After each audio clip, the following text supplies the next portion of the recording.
really probably all want to be out walking around in the sunshine. Hi, Isaac. My name is Christopher Kaufman-Ilstrup. I'm the director of Vermont Humanities, and I'm really pleased to have traveled down here from home base in Montpelier tonight to hear my very old friend, no, that's not right. My friend who I've known for a long time. You got to be precise when you work in the humanities. My friend who I've known for a very long time, since the late 1990s, talking about civil unions this evening. I'm just going to take a quick moment to say that y'all have probably been paying attention to all the stuff that's going down. If you haven't, I urge you to start. Among the stuff that's going down is the National Endowment for the Humanities, which is our federal funding partner, and they canceled our grant about 3 weeks ago, which is 42% of our annual operating budget to do programs like this for about 70,000 Vermonters every year for 1,000 events. So I want to make you aware that that is happening. Our dear friends at the Center for Cartoon Studies made us this tiny little comic book to explain the situation and tell you what you can do to help. I've handed them out to a few people. I have a few more. I'll bring them around, and would encourage you to get involved, talk to your electeds, call your family members in other states, urge them to talk to their elected officials, and contribute and support organizations that are doing cultural work all over Vermont. And I say that not just on my behalf and my organization, but on the hundreds of organizations that we work with all over Vermont and indeed all over the country every year. And with that, I'm going to turn it over to our wonderful host, Starla Tronica from Brooks Memorial Library, and she's going to introduce Bill. Thank you. Thank you so much, Christopher, and thank you for all the good work that you and your crew do. So, good evening. My name is Starla Tronica, and on behalf of Brooks Memorial Library, I welcome you to our Snapshot event, 25 years since civil unions, lessons learned, with former Vermont legislator Bill Lippert. Snapshot is Vermont Humanities' weekly program that hosts a variety of speakers at public libraries to foster resilient communities through engaging conversations. We extend our thanks to our partners at Vermont Humanities, as well as the generous underwriters that make it possible for us to offer such wonderful programming. The sponsor of our entire Snapshot series is the Vermont Department of Libraries, the Institute of Museum and Library Services, and the Alma Gibbs Donchen Foundation. And of course, I want to thank our wonderful community partners, BCTV, that make it possible for folks to sit at home and enjoy this program with a cup of tea. So tonight, we come together from across the state to listen, to learn, and to be inspired in community. But before we begin, I have a few announcements. We will be hosting community conversations with our state legislators this Saturday at 10:30 right here in this very same space, so please do come back. And thanks to Vermont Humanities, we will also be hosting Howard Coffin, and he will be talking about Vermont women and the Civil War. And Howard will also be speaking with our Veterans Book Group, which is also graciously sponsored by Vermont Humanities, so we're so grateful. Now you might wonder, how am I ever going to remember all that? How am I going to keep track of all the amazing things they do at the library? Well, thanks for asking. You can sign up for our online e-newsletter that only comes once a week, but it's full of great information that you might not see elsewhere, like the opening of our tool shed again, which will happen on Friday. So, I also want to mention that we're not the only library in the state that wonderful things are happening at.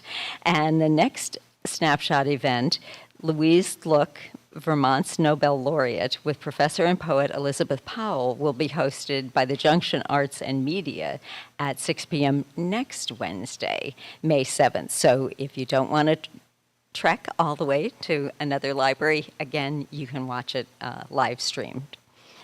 And now it is my honor and my pleasure to introduce you to our speaker. Where did he go? Oh, good. Longtime Vermont LGBTQ political activist and politician Bill Lippert served for 29 years in the Vermont House of Representatives. He is probably best known as the only openly gay member of the General Assembly in 2000 and vice chair of the House Judiciary Committee when when civil unions were created. Lippert's speech on the floor of the House during the civil unions debate has been quoted widely and credited as critical to the passage of civil unions. Lippert served through the CU political backlash and chaired the House Judiciary Committee passage of gender identity, non-discrimination, and full marriage equality legislation. And we are so honored to have you here tonight, sir. So, Bill Lippert.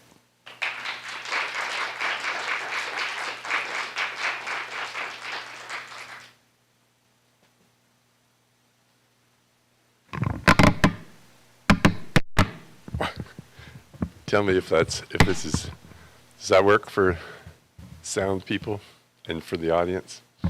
And for those at home? I'm sure there's many people listening at home.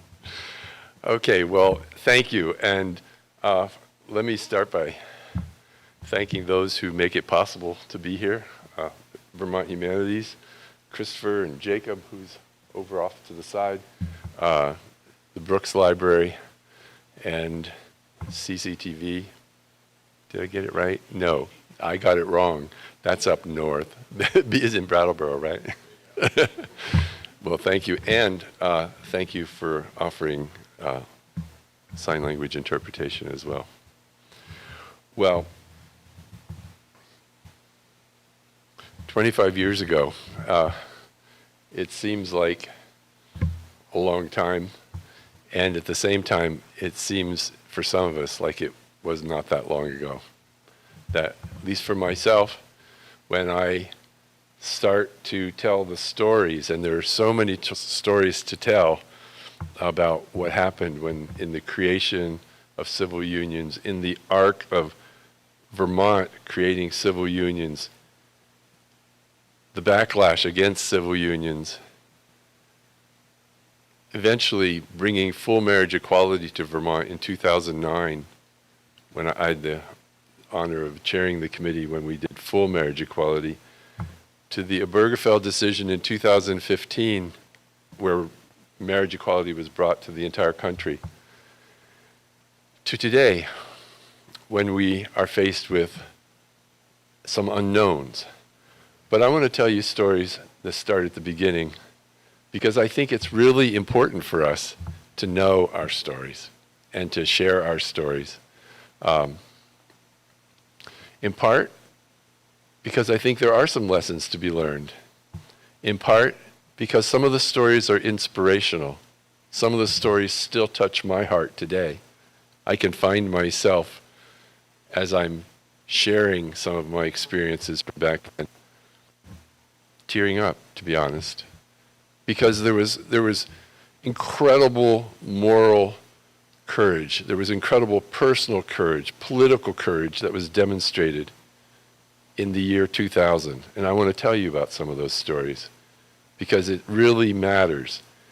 In a day like today when we're once again I think, in need of models of political, moral, and personal courage, looking to some of our experiences in life here in Vermont can help. As I said, it kind of girds me. It girds my sense of determined hopefulness in the face of challenges, some of which we haven't experienced before. Well, invariably when I'm given the opportunity to speak, because I consider it an opportunity, I was just having this amazing conversation. Jacob had to say, "Hey, we're about to start. Could you guys because we just started talking. I started to talk with Kate O'Connor, who And she said, I was there. And I said, yes, Kate, that's how I feel. Like I say to people, like, I didn't just have to read about it somewhere, but civil unions, Kate was there. And Annette Cappy used to be, and now I think Annette LeBlanc, who was, well, let me back up just a second. I should have properly introduced Kate O'Connor, who was, I forget your official title, but really the person standing next to Howard Dean at virtually every important moment of his governorship and his run for president. And she has stories to tell, let me tell you. Invite her to speak sometime. I'm sure there's many stories to tell. And Annette, who I've met but I don't know particularly well, but when I was thinking about coming to Brattleboro, I thought, I've got to invite some of the Brattleboro people who were like key to this. I may say more in a few minutes, but Annette has the distinction of having issued the very first civil union license ever, anywhere, not just Vermont, anywhere in the world. And she did that because it meant something important to two women who wanted to be what I would call joined in civil union, because it was at the time the only full legal recognition for a same-sex couple. And I'm deeply grateful to both of you. Like I say, there are so many stories to tell. I'll get to share some of them tonight. And yesterday,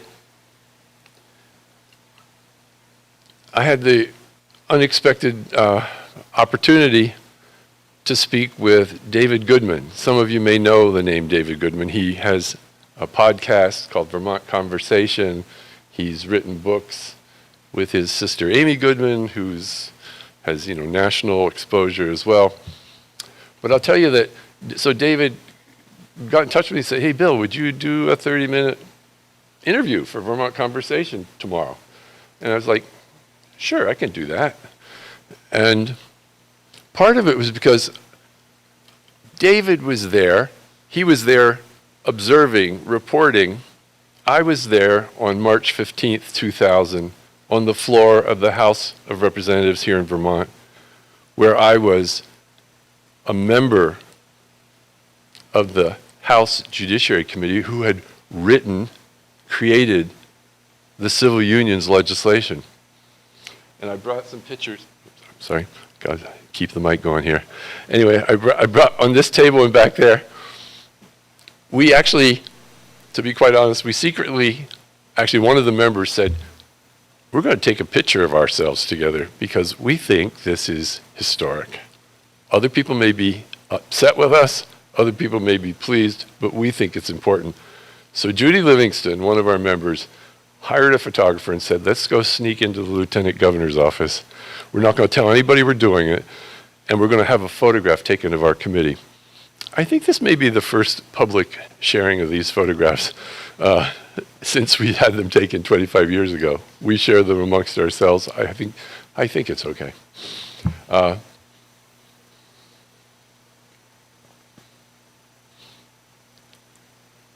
I was on the floor of the House when we were debating civil unions. Now, I'm not sure who all knows how much of the story, but I think many of you probably have some sense of the arc of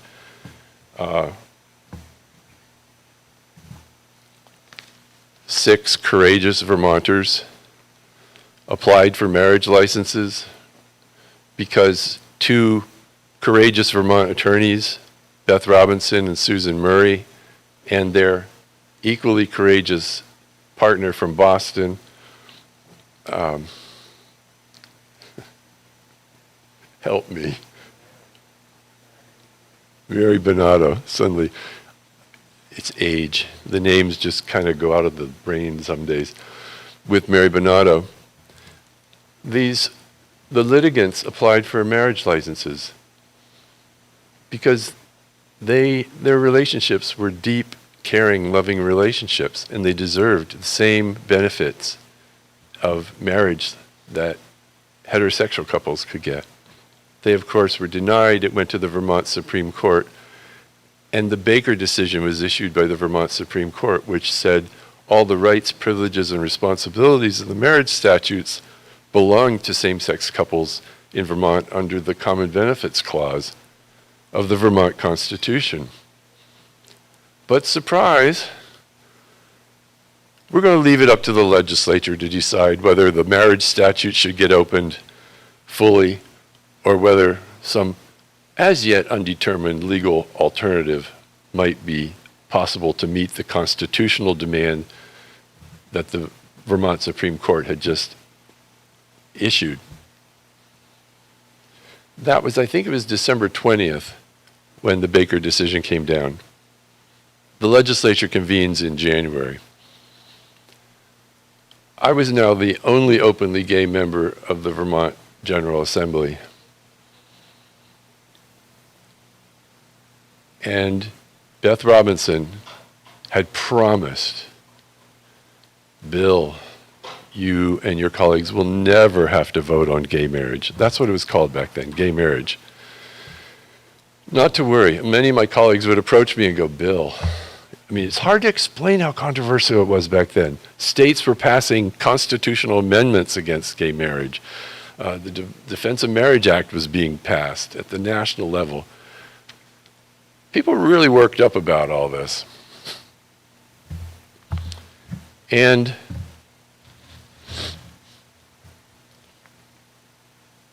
suddenly, the Vermont legislature was thrust into the midst of this. And I remember also, oh, by the way, there's actually a terrific article in this issue of just this past week of 7 Days. I'll give a shout out to the reporter who did it. She interviewed a lot of different people, a lot of us. And it goes on for like 6 or 7, 8 pages. It's an extended, really well done account, and very personal in some ways. I encourage you, if you haven't seen it, go online and read it, because they've also embedded some of the actual speeches in the article, so you can click on speeches from some of my colleagues. You can click on my speech. You can click on a documentary that has been made called The State of Marriage, which shows the whole arc of all of this. So where was I? So suddenly the legislature was ablaze with controversy. And we were fortunate to have the leadership of our chair, Tom Little, a Republican, and there were, I think, 5 Democrats, 5 Republicans, 4 Republicans, 1 progressive. The long and short of it was we took enormous amounts of testimony. And it was clear, I supported marriage at that point, but it was clear there wasn't going to be enough votes to pass marriage. Now, people say to me over the years, have said regularly, I don't understand why you didn't just pass marriage. Because after all, they'd done it in Canada, they'd done it in the Netherlands, they'd done it and they name all these different countries, and I go, actually, no. It had never been done anywhere in the world. The whole focus, the attention on Vermont was so enormous because, in fact, there was the possibility that our court might have granted, and even when they didn't, that the legislature would grant it. And even so, and it was terribly disappointing for the advocates from the Vermont Freedom to Marry Task Force that our committee couldn't, our conclusion was we could create a parallel structure, but we couldn't find the votes for marriage. But I'll tell you so Tom Little and our legislative council did something brilliant. They found a way to amend every Vermont statute, every Vermont court decision, every administrative ruling by simply saying, every place it says marriage, we're going to substitute the word civil unions. Every place it says husband and wife, we're going to substitute parties to a civil union. Every place it says divorce, we'll make a new word. We'll call it disillusion, because people don't want us to mess with their marriages, you know? So we did everything we could and just changed, I think, 4 words and said, all these other places, substitute and grant same-sex couples all the rights and privileges of the marriage statutes. It wasn't marriage. But it was the first time when we brought the bill to the floor, we didn't have the votes. We didn't know if we had the votes. And the hope was on the part of the opponents that if we could stop it in Vermont, we can stop it everywhere. And our hope was that if we pass it in Vermont, we'll set ourselves in motion for the rest of the country. So the pressure was enormous.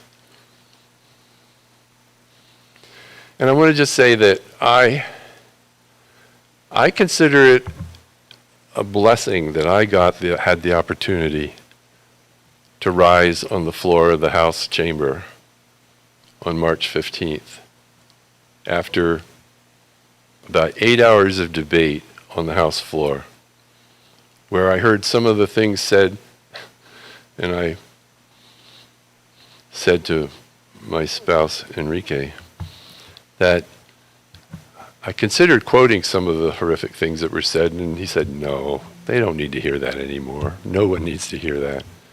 But there had been so many nasty things said about us. And I, being the only openly gay member of the General Assembly, had the opportunity to stand and say what was true about us, what was true about gay men, what was true about lesbian women, what was true about our relationships. And I may decide to share and read a little bit of the speech I gave because it has been reprinted and people have been touched by it. And frankly, I'm still moved when I read it. Because it was that kind of opportunity when you can bear witness to what is true in the world. You can bear witness to what I call, and what many of us call, the goodness of gay men and lesbian women.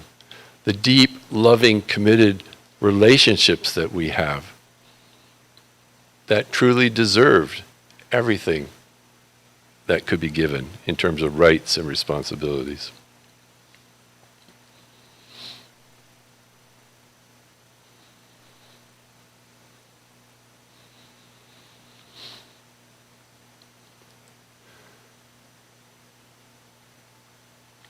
I want to just mention,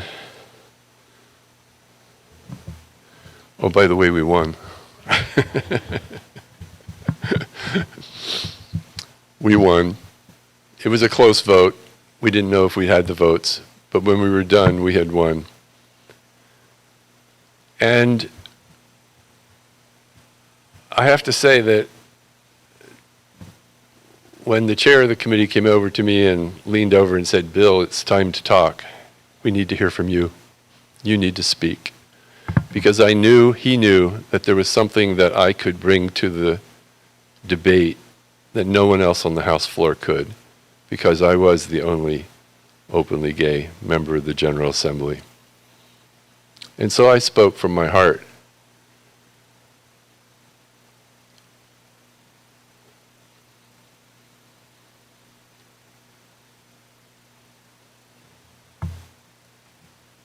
And I had many people tell me they were in tears because it touched their hearts. For those who weren't there, the chamber was filled by hundreds of people. and there were people outside the chamber because it couldn't hold enough people.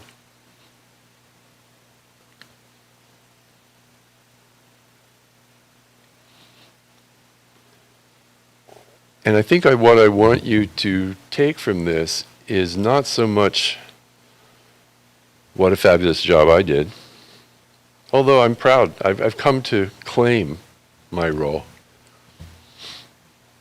What I want you to understand as well, and this is one of the lessons learned, if you will, from the title of tonight's talk.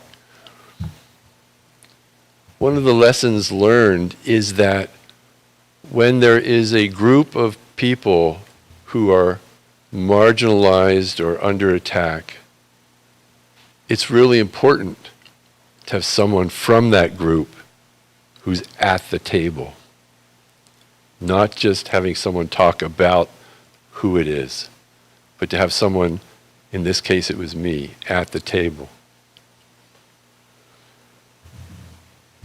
That I could bring the lived experience of being a gay man, of being in a relationship with another man. I could bring the lived experience of having endured hateful, homophobic prejudices in my life and in the State House. But I could also say what was true. So one of the takeaways, one of the lessons learned is we need people at the table, not just around, not sitting on the edges. But I had one vote. And one of the other lessons learned that I want to just emphasize is when we're making social change, when we're making big change, we who are part of the marginalized group need to have built relationships with folks outside of the group. And those relationships are what allowed other members of the House and Senate in 2000 to take risks, political risks, that they might not ever have chosen to do if they hadn't gotten to know not just me sitting as a colleague, although I think that was very important, but the courageous sharing from gay and lesbian individuals all across the state who called and talked and told their stories, their deeply personal stories, to legislators, to reporters, to newspapers, who talked about how hard it had been, who talked about how frightening it is to be the target of discrimination and hatefulness. And I had many of my colleagues say, as what I would call allies, people who stand with someone else, stand beside them even though they're not part of the marginalized group. We had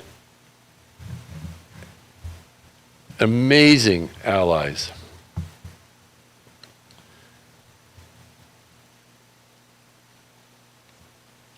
And I actually wrote down some of their names.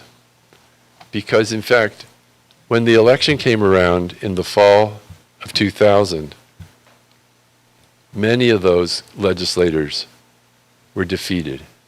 And many of them went into the vote on civil unions in 2000 knowing full well that it might be their last vote.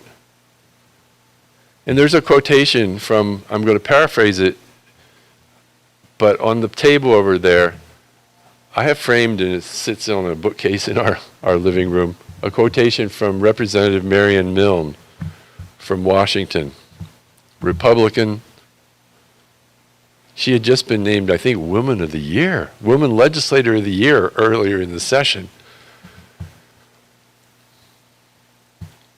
But people said things to her and treated her when she went door to door, said things to her and about her that were just shocking. She told stories about she went door to door with one of her grandchildren And Marion, who was, as Howard Dean said, strong as steel, but she said, my grandchild didn't deserve to hear those things. I mean, I could take it, but why did my grandchild hear that? People slammed doors in her face. But basically, she stood up and gave an incredible speech and said, she talked about what had happened. Then she said, I will not be silenced by hatred and prejudice. Now, maybe I misquoted by paraphrasing, and I wish I had the quote right in front of me. But she said, if this is the last vote I give, I will have served the people of Vermont well. She knew she would not be reelected, and she wasn't. And John Edwards from Swanton, a colleague of mine from the House Judiciary Committee, a retired state trooper who said, we used to joke, he said, I didn't come here to do gay marriage. I came here to do stronger border security, law enforcement. He had his own legislative agenda. It was not gay marriage. But I got to tell you, he got to know me and he got to know Enrique because we served on the House Judiciary Committee together. And he would ask me, how's Enrique doing, when Enrique was hospitalized at one point? Something which seems so simple, but it's the kind of small but very important, caring question that is often not asked of us or about our spouse, even today.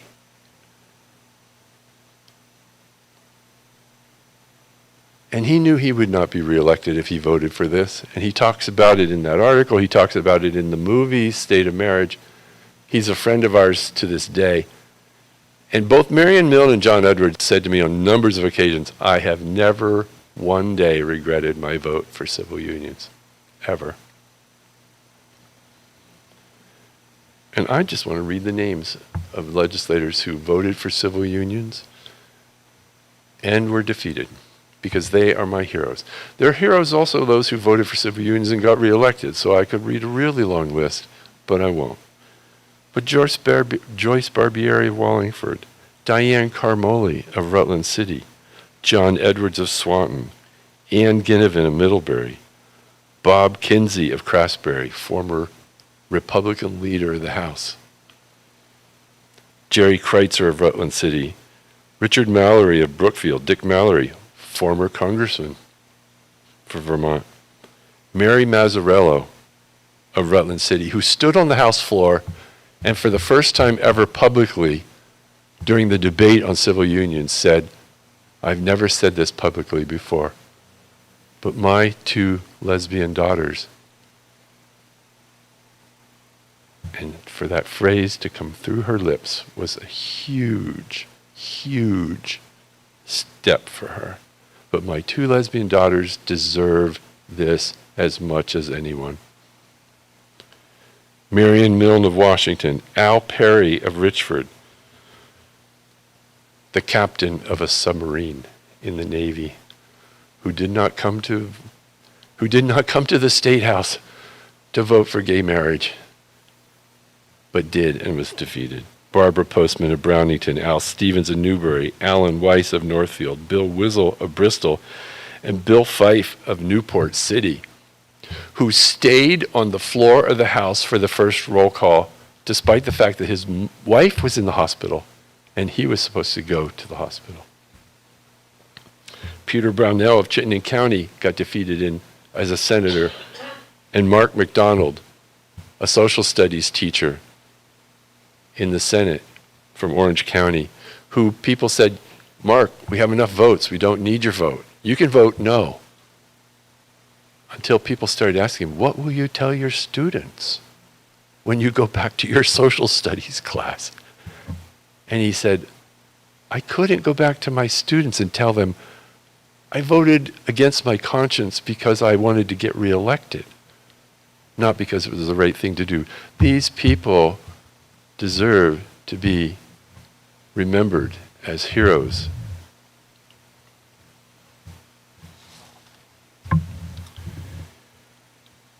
There's a lot of stories to tell. I'm going to tell you one more, and then I'm going to stop because I promised I would have some time for Q&A. Because I want to hear some of your questions as well, and I'll talk a little more too. But do you know what? We made up the term civil unions in the House Judiciary Committee in Vermont. Now, Kate and I were talking, and then Annette and I were talking, and the phrase that kept coming up, I was there. I was there. Kate was there when the governor signed the civil unions bill. Annette was there when she issued the very first civil union license anywhere. I was there when we made up the term civil unions. Someone in one of the hearings that we had said, by whatever you do, I remember, and I know who it was Donna Lesko, give her credit. She said, by whatever you do, don't call it domestic partnership. It makes it sound like I was hired to clean the house. And so that killed that right off. And let me tell you, that people kept hearing her, what she had said. It reverberated over and over. And then we said, we got to call it something because we got to get this bill out to the floor. And we've debated who said what, but we're pretty certain who said it within our committee. And someone said, oh, how about civil accord? That sounds majestic in some ways. And someone else said, that sounds like the make of a car. Back in the day, accords used to be more popular. But we decided on civil union because people were confused between the religious ceremony and the civil ceremony. And we wanted to make it clear we were not mucking around with anybody's marriage. Promise, no, your marriages are intact. People were really worried, let me tell you. So we call it civil and civil union. But you know what? I remember the first time that civil union, I remember when President George Bush said, I couldn't support gay marriage, but I think I could support civil unions. And I went, oh my God, we made that up and the president's using it. And then later, I heard the Pope say it. And I thought, now that is something special. To come up with a phrase or a word that becomes so much a part of the lexicon of the language that everyone from the president to the Pope to I think it was the president of Brazil one time, I just kept going, I can't believe this. Yeah. Anyway, I kind of, as you can tell, I kind of enjoyed that.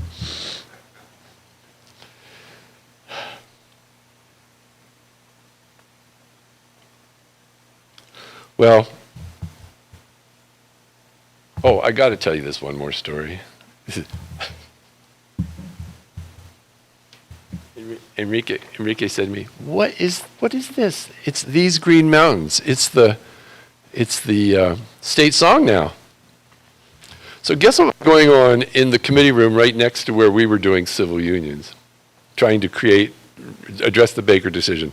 One of the other committees of the legislature, the General and Military Affairs Committee, they were hearing auditions for the new state song. And we could hear them through the wall. And we kind of got a kick out of that because it was kind of a counterpoint to what we were doing in a way. We weren't involved. We didn't get to vote until they proposed which one should be. I actually kind of like this, even though it never mentions Vermont in the lyrics. But I've heard it sung beautifully many times now. But someone came up to me in the midst of this. Oh yeah, you need to know one other fact. One of our colleagues who was leading the fight, who was an attorney, and who I actually am friends with still to this day, can you believe it? Representative Peg Flory. She led the fight on the floor against civil unions. She lost, by the way, just in case you know the end of the story. But she was on the committee that was listening to the state song, picking the state song. And then leading the fight, listening to horrible people, not horrible people, listening to people saying horrible things about us as gays and lesbians. And someone came up, and then we were about to vote on what's the state song, and someone came up to me and said, Bill, you really ought to know this. And Peg presented the state song on the floor of the House. He said, you really ought to know the two women who wrote the lyrics and the tune to the new state song, they're lesbian women. And I must say, I got a real kick out of that. Because, in fact, if we were that horrible, if there was so many bad things about us, we were just about to adopt the new state song written by people from our community. And so I got a special kick out of that. I'm going to stop there for now. I would love to go on. You can ask me about the teddy bear sometime and the little I never got to my speech, but I can tell you, you can listen to it, go to the 7 days article, and you can click and hear me giving my speech. And some months later, I got this little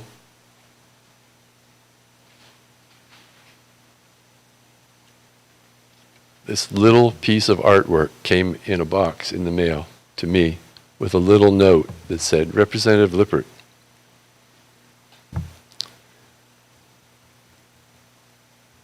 I made 101 little art stages. I've sent you one of them, but each one of them has a phrase from your speech. That blew me away. Help me with her name, Emily Anderson, who did this, touched me deeply. Clearly it had touched her. And again, I think, I'm going to open it up to a few questions here. But I think what I want to say is,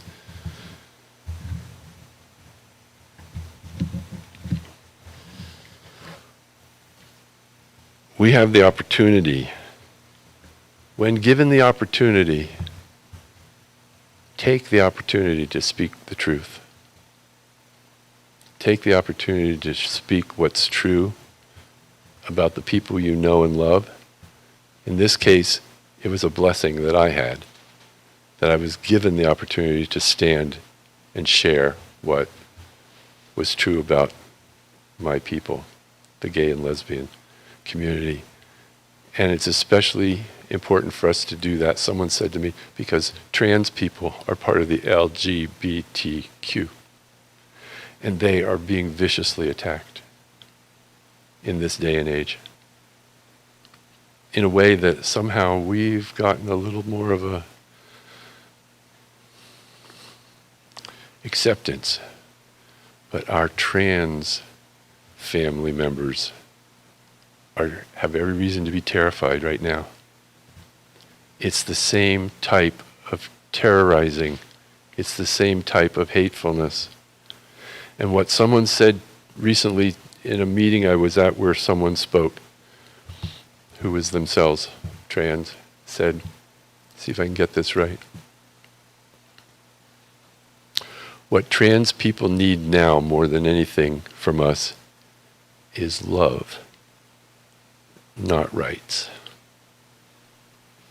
They need rights, and we needed rights back then. We also needed love.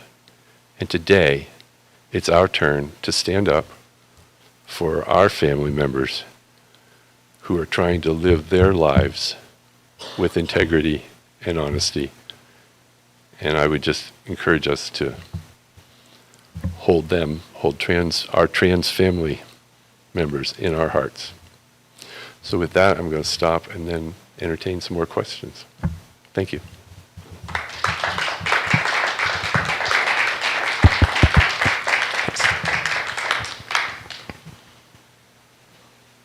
Yep. And I've introduced you, Kate, but say it again. I'm going to say I'm Kate O'Connor from Brattleboro, and I just want to make sure people really understand what Bill and his colleagues did, because I know I encounter this a lot. We live in Brattleboro, we live in Vermont, and we just take it for granted that, everyone's going to be okay with civil unions or whatever. But 25 years ago, even in our state, it was not like that. And, so Bill's not really, he's not, I just want everyone to understand the sort of hatred and the energy against doing civil unions that was out there. And it was very personal, and there were some people who were against it for, they weren't mean people. They just could not conceive of this. And a lot of it was religious reasons, but there were really, I think for me, and I'm not a member of the LGBTQ community, so I was sort of a bystander to what was something that I didn't know existed. And I saw things in my state that I just never thought I would see, which is, some of it was wonderful, but it began with such really real hatred. And there were a lot of people like Bill that stood up in that state house and did the right thing. And for you to say, oh, it was packed, it was packed. And that state house was not just packed that day.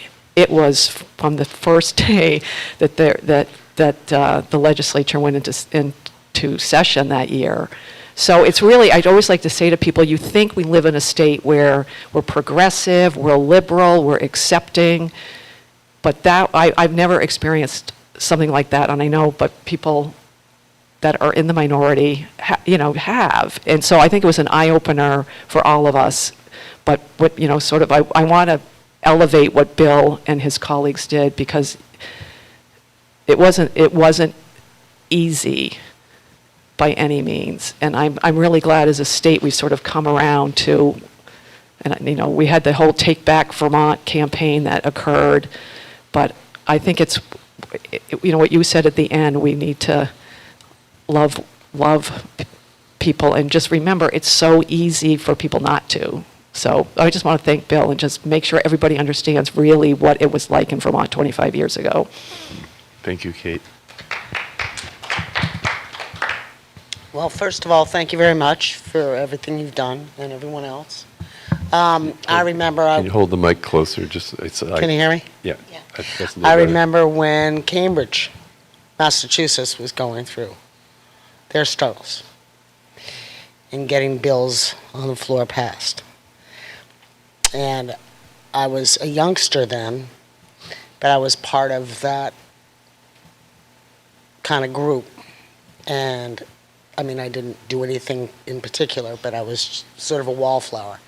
And it was a struggle watching that, and the hate, and just people made stuff up. So I could just, as you were talking, I could just imagine what you had to deal with from your colleagues and others, other people around you, walking home, whether or not you were going to be safe walking home. So, thank you. Thank you.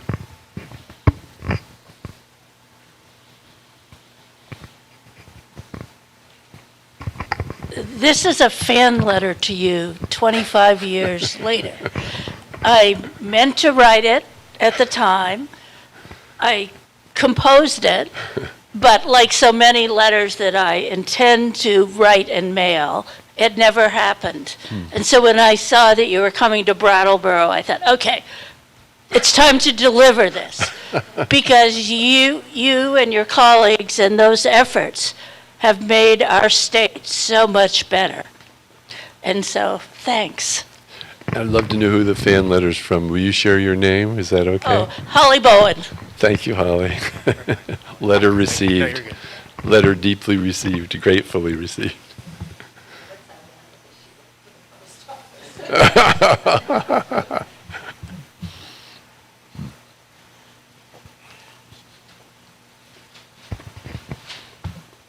Speaking of the post office, I just want to call out Rita Gluck, who wrote These Green Mountains by name, Yes, one thank you. of the lesbians, who was many decades postal delivery person in Montpelier, and was my postal delivery person, and probably the most famous person in Montpelier who wasn't a legislator.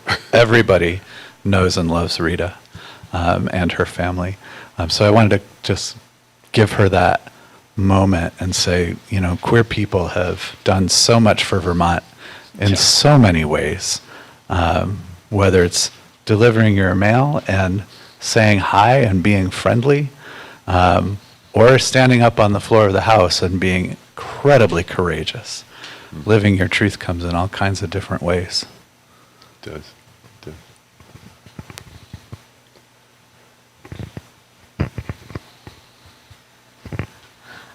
My name is Marcia. I'm coming from Rutland. I recognize some of those heroes on that name, so I will think of them with a little more gratitude. If you were giving that speech today, how would it be the same and how would it be different to address now? Well, I think what immediately comes to mind is that I cannot stand in the place of someone who's marginalized as a member of the trans community because it's not my life experience. But that makes me think of a story I want to tell. Because when I said representation matters, lesson learned, representation matters,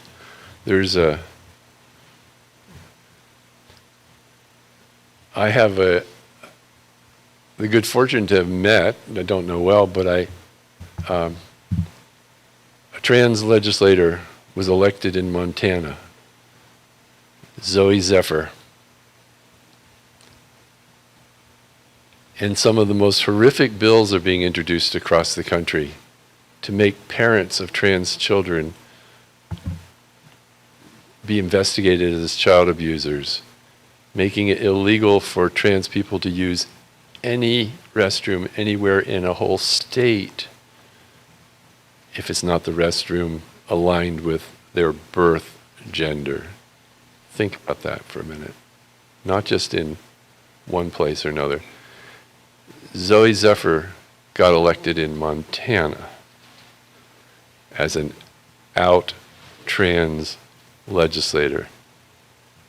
And she stood up on the floor of the Montana House of Representatives and gave a speech, the kind of speech that I couldn't give, but she gave, and said how completely outrageous were some of these things, how insulting. She has a child.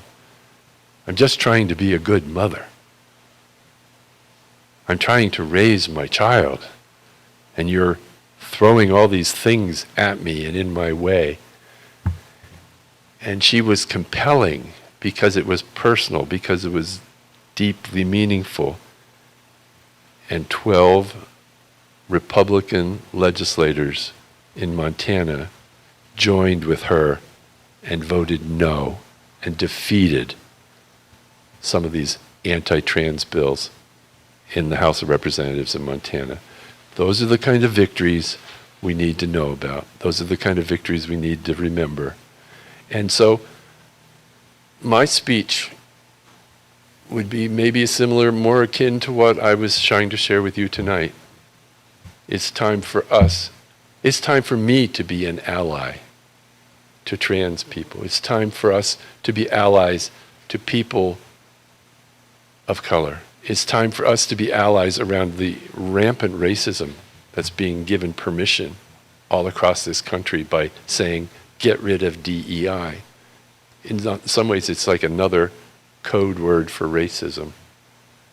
So there are lots of opportunities for us to be allies. And I think I do need to challenge myself to be a vocal and visible ally in all of these ways. And to not take for granted at the same time what has happened. Yeah, let's just stop there. Thank you. I want to ask Annette to just be able to be recognized, because I mentioned your name, but you don't need to say anything. But I just do you know that Annette opened the town clerk's office in Brattleboro, I think at 12, a few minutes before midnight on July 1st, 2000, so that two women who were eager to be the first couple to have a civil union could come and get their license. And then what's the story? They went down to the park and had a ceremony. I just think we need to recognize some of our local heroes as well. Thank you. Yes, Well, when the law passed, it was to be effective July 1st. Right. Well, as it happened, July 1st was a Saturday, and July 4th was on a Tuesday. So that meant, for some clerks, a long weekend. And it also meant, in some towns, where clerks and the townspeople were not accepting, their chance to make a statement, where even though they were often open on a Saturday for regular clerk hours, they were going to close for the whole weekend just to make their statement. And I just thought that was mean. It just wasn't a very nice thing to do. And I also thought that there were so many people that had waited so long for this to happen, and now they have to wait 4 days for everyone to get done celebrating the 4th of July, Independence Day. So this couple wanted to be married at midnight, and I said, why not? It just felt like the right thing to do. So that's what we did. And there was a lot of controversy when you were talking about the hate, and you were talking about the hate. My office received all kinds of hate mail. We had police that night. The service was, I issued the license at midnight, and then we walked across the street to Wells Fountain, and that's where the ceremony was performed. And most people didn't know about it at the time, but there were police hidden all over in the bushes, all up and down the street. Cars going up and down the street, a lot of them were yelling obscenities as it was going on. But there were also plainclothesmen, cops, going up and down the street in cars just watching for something to happen. So it was an interesting evening, but it was one of the most wonderful things I feel like I've ever done. Thank you. Thank you for doing that. So I have another Annette story. My husband and I have become good friends with 2 women from Dallas who came to Brattleboro to have a civil union with Annette. And I don't know the date, I don't remember the date, but early on, they loved Annette so much, they loved Brattleboro so much that they moved to Brattleboro. They bought a house. One of them her company had an office in Boston, so she could transfer. And they lived here for quite a while, and now they're back in Dallas. And I don't know whether you went, but my husband and I went to their wedding on video when they were finally able to be married. It was just very moving. And That's great. we all are still great friends. So yes. And when Annette's husband died, they came and stayed with us so that we could all be here for Annette.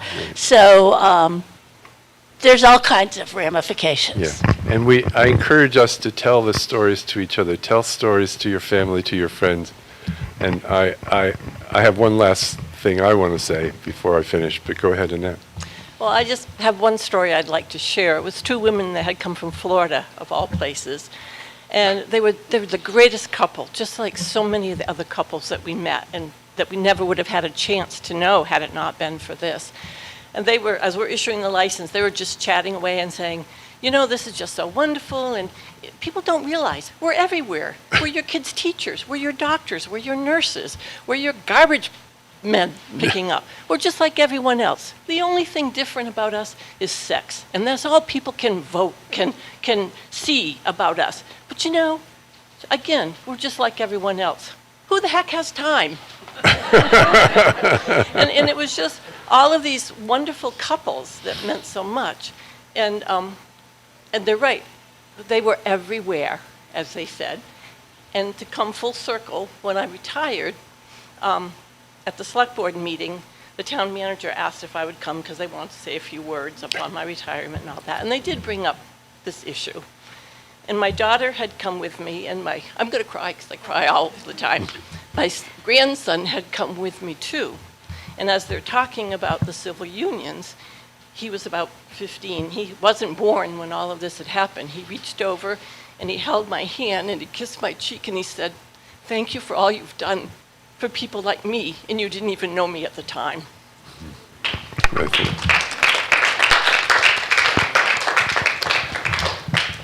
Well, one of the notes I wrote to myself is, I only have 1 hour to tell all these stories, but I'm glad we've gotten to hear some other stories as well. So I want to say two things, one of which I forgot and one of which I'm just remembering. I don't know. Is there something in the water system here in Brattleboro? I mean, I don't know, but I have to at least call out Mike Pichek and Becca Ballant. I'm sorry. I'm not sorry at all. They have directed appreciation in my direction for the work that I've done over the years, but I also want to call them out because they have taken courageous stands to be who they are in today's environment as out, gay, lesbian, people willing to engage in the politics of today. And so I want to just acknowledge Mike and Becca for what they're doing. And then the thing I most forgot to do, and I have a big note here to me, and it's circled and I didn't do it, is to acknowledge my spouse, Enrique, who doesn't like the limelight like apparently I do. But this is all about affirming our relationships. This is all about the love that two men or two women experience and the commitment that we can have. And I said, make sure you acknowledge Enrique the first thing you do when you start talking. But I'm glad I at least remembered now, dear. And we had a civil union, and then we had our wedding, and we did them on the same day so we could have one anniversary. I mean, really. So this is our 36th year together. People say, well, when did you get married? Well, that's easy, when it became legal. And when did you know. But in any case, thank you all. It's been a pleasure to be here.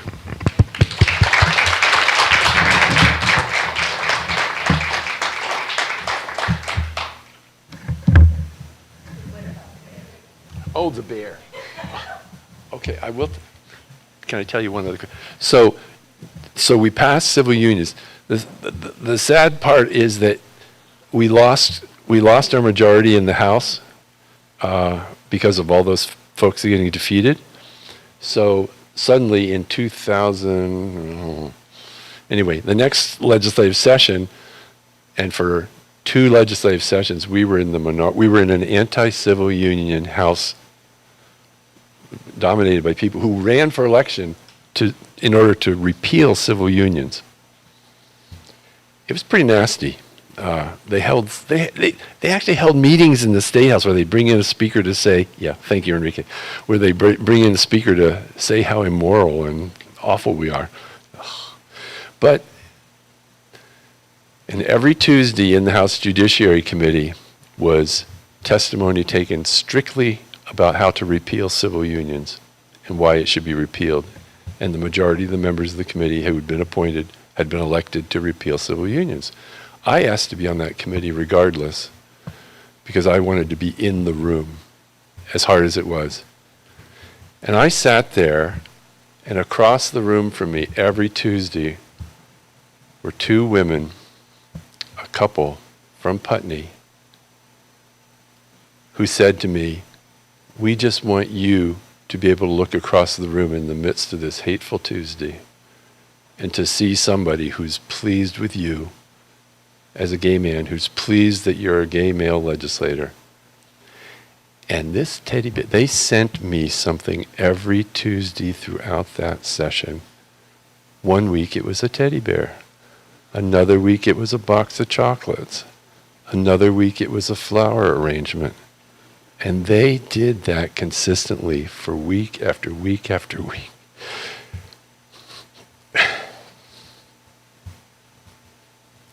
As you can tell, it still touches me today what that meant.